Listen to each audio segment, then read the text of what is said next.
দোয়া কবুলের 5টা শর্ত, এই কথা বলে আজকের আলোচনা শেষ। এই যারা বলেন দোয়া কবুল হয় না, দেখেন নিজেদের সাথে মিলে কিনা। এই 5টা শর্ত যদি পাওয়া যায়, মুহূর্তেই আপনার দোয়া আরশে যে নক করবে। 1 নাম্বার শর্ত আকলুল হালাল, হালাল খাওয়া। কি খাওয়া? আমরা দুইটাই খাই, হালালও খাই হারামও খাই। বেশি খাই কোনটা?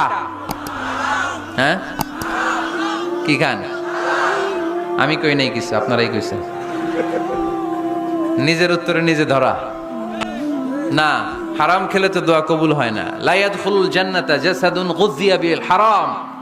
ওই দেহ কখনো জান্নাতে যায় না যে দেহ হারাম খেয়ে বর্ধিত হয়েছে। কেন দোয়া কবুল হয় না? মিলিয়ে নেন নিজের জীবনের সাথে, জাস্ট একটু মিলিয়ে নেন।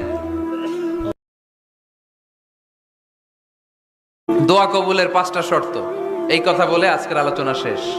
এই যারা বলেন দোয়া কবুল হয় না, দেখেন নিজেদের সাথে মিলে কিনা। এই 5টা শর্ত যদি পাওয়া যায়, মুহূর্তেই আপনার দোয়া আরশে যে নক করবে। 1 নাম্বার শর্ত আকলুল হালাল, হালাল খাওয়া। কি খাওয়া? আমরা দুইটাই খাই, হালালও খাই হারামও খাই। বেশি খাই কোনটা? হ্যাঁ, কি খান?